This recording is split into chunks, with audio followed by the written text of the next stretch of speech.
Hello again and welcome to Spotlight, where we feature the University of Central Arkansas College of Fine Arts and Communication.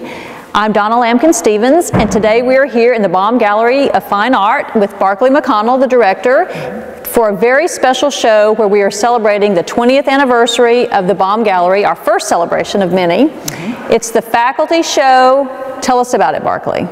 The show is titled, I think the title's really fun, it's called Practice What You Preach. And so when the committee decided that we were going to start off the 20th year with a faculty exhibition, that we were throwing around titles, and the students on the committee actually came up with this idea. They thought, you know, practice what you preach. And so we want to see if the faculty are practicing what they're preaching.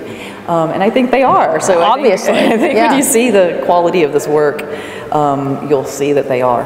So we don't do a regular faculty show. Tell us about that. They've been intermittent. Over the years, they were sort of biannual, and then for a while we were just doing faculty solo shows. It's changed according to sort of who's been in the directorship. Since I've been here, we've only had solo shows, and I just thought it was time for a faculty show that, you know, we've got a lot of talent here to showcase. So what strikes me is it's just a wide variety. I mean, we have painting, we have drawing, we have everything. So tell us a little bit, just give us a preview, and we're going to talk to some of the artists with their work. Great. Yeah, there's quite a variety. And so we've got a couple of installations. There's a lot of sort of high-tech work. We've got some video installations. Who's doing that? Melissa Kalper-Smith is doing one, and Lee Zing, our graphics professor, is doing another, and they're fantastic. So we'll have one room with video projections. We've got large-scale installations like John Paul McCaughey's work, and then like behind us here, Jennifer Rosbert, our drawing professor, who's extremely talented, has done a large-scale drawing right on the wall. She just came here and drew this, and it will go away for the next show. We'll paint over it. Oh, wow. Yeah, that's it. So what else? Lots of work. There are installation pieces that have sound by Holly Laws. There's one. Wonderful sculptural work by Brian Massey and Robbie Burton, who is the tech for the art department, and photography by Donna Pinkley. That's a whole new series that she's doing that's really exciting and moving work about interracial couples. And just so much exciting work. I think that it's something that shows how much talent we've got here. So tell me the process. When did you say, okay, I need to know what you're going to install, and so how did that happen? That's always quite an interesting process. I bet. Especially when our professors are so busy, you know, and it's coming right after the holiday, and so it's tricky, but I just have to ask as far in advance as they can get. Like last fall? Like last fall, you know, please be thinking about what you'd like to do and sending the images so we can start to think about where it's going to go in the gallery and how to best, because, you know, you don't want to, certain works you don't want to put next to each other. There's a whole process with the installation that people don't even understand or know about half the time, you know. Now, but the artists do, don't they? Or sometimes they don't. Well, yeah, I mean, not every artist is going to have that big picture. It's a certain sensibility, you know. They can make amazing work, but they aren't necessarily going to know how to put all the puzzle pieces together. You really do have to have a big picture. And that falls to you. So okay. So are the students excited? I would think that I think they're really excited. They can't wait to see, and lots of former students are coming back for this opening reception. Oh, wonderful. Yes. So tell us the details of how long it's going to be up, when are the receptions, those kinds of things. It opens this Thursday, which is January 22nd. The reception will be from 4 to 6, so of course free and open to the public. It runs through February 22nd. A long one this time. Yeah, longer than usual, or? Well, our first show of the season is generally, you know, 4 to 6 weeks. Okay. So yes, it'll be up for 4 weeks and open every day with our regular hours. I'm pretty thrilled about it. Is there a second reception? No. Just the opening reception? Just the opening, yep. Very good. So Barclay, how long do you think before we'll have another one? I mean, do you want to do these more often? I would love to do them more often, and it's just, you know, convincing the faculty to take the time to do, because they're all very busy with not only with teaching and all the demands that a professorship requires, but also their own art careers. showing in museums all over the country and whatnot. It's a very demanding position they're in. So I don't like to lean on them too hard, but maybe biannually. And I hope that they enjoy it as much as I think everybody else will. I think they will. And I do think it's appropriate for the 20th anniversary to kick off the year with it, because we're going to do a lot of celebrating this year for that, and you know, this fall we'll do something really big. So we'll have you on to talk about that in the fall. Great. Excellent. Barclay, thanks so much. Thank you. We'll be back to look at all this great art in just a minute. The odds of becoming a successful NASCAR driver, 1 in 125 billion. The odds of a child being diagnosed with autism, 1 in 68. I'm Jamie McMurray. Learn more at autismspeaks.org/signs. I'm here now with David Balin, adjunct instructor of drawing at UCA. Welcome, David, to Spotlight. And tell us about yourself. How did you wind up here? I wound up here via New York City and through my wife's employment with a district court judge.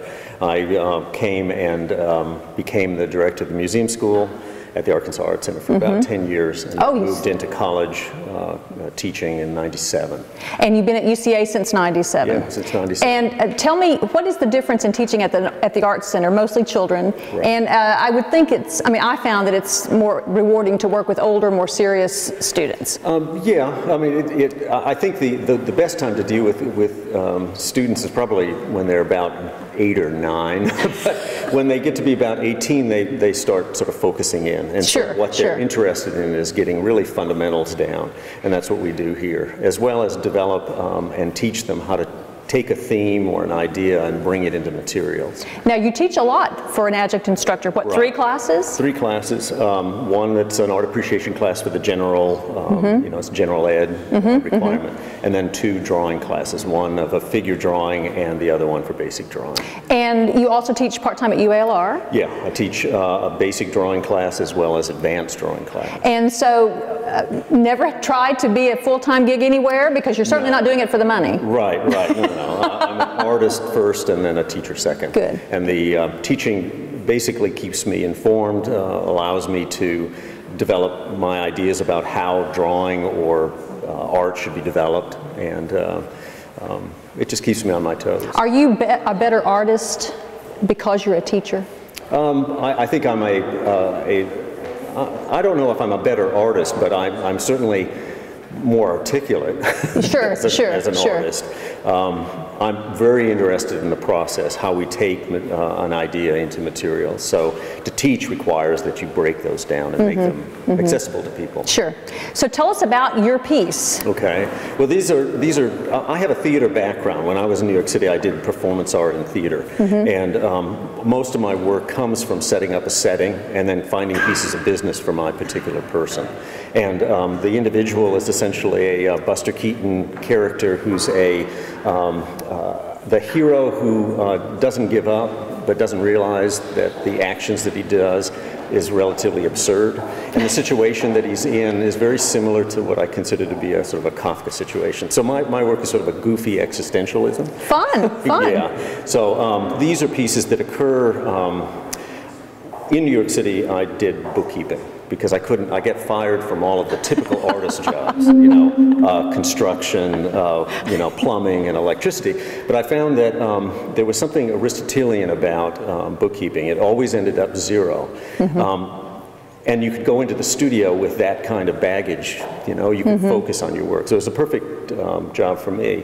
The problem was that during the day, you know, just entering the credits and the debits, you start dreaming. And these are the sort of, you know, dreams that occurred on the periphery of things. And I was interested in how I could describe what those were. And so there are bits and pieces of this place that I live in, Little Rock, West Little Rock, and the character who's sort of placed in the middle of this, as well as the elements of color that kind of, you know, break out, that are not rational and don't necessarily relate to a realistic setting. So that's where they're coming from, and it's a long sort of history of my work. Good. Well, we're glad to have it here, and I hope lots of people will come out to see it. I hope so too. All right, congratulations, David. We'll be back in a moment. Traditional light bulbs actually generate 9 times more heat than light. Let's switch to Energy Star light bulbs and stop burning through cash. Saving energy saves you money. I'm here now with Brian Massey, Professor of Art and Sculptor Extraordinaire. Welcome back to Spotlight, Brian. Thank you so much, Tom. Tell me about your new work. Now, you are a very prolific sculptor. You have stuff lots of places. Tell us about this new stuff that's here. Well, the new stuff is not actually new stuff. It's stuff that hasn't been seen here before. Oh, okay. In the world. Oh, tell us. Tell us. I just picked it up from a gallery in Little Rock, and I wanted to show it here because no one ever seen it here before. Right, right. I thought it was new. So, okay. So where all has it been? It's been in Texas and Louisiana and here in Arkansas. Wonderful, wonderful. So tell us, what's the inspiration? What's behind these pieces? Just love to create. I was asked a question one time, why do I create? And then I turned around and asked them a question, why do birds fly? You have to. They said, it's that nature. I said, there's your answer. It's in my nature to create. Very good, very good. Now, you've been here since 1988. Yes. And we don't do, as Barkley said, we don't do these faculty shows very often. No, quite a time passes before we do a faculty show. Initially, when I first came here, I did one faculty show, then I stopped. I was protesting because we didn't have a facility prior to the Baum. Prior to the Baum to show our work, and so the space they had for us wasn't adequate, so I wouldn't participate. How long? I guess for 10 years or so before. Maybe 7 to 10 years. 7 to 10 years.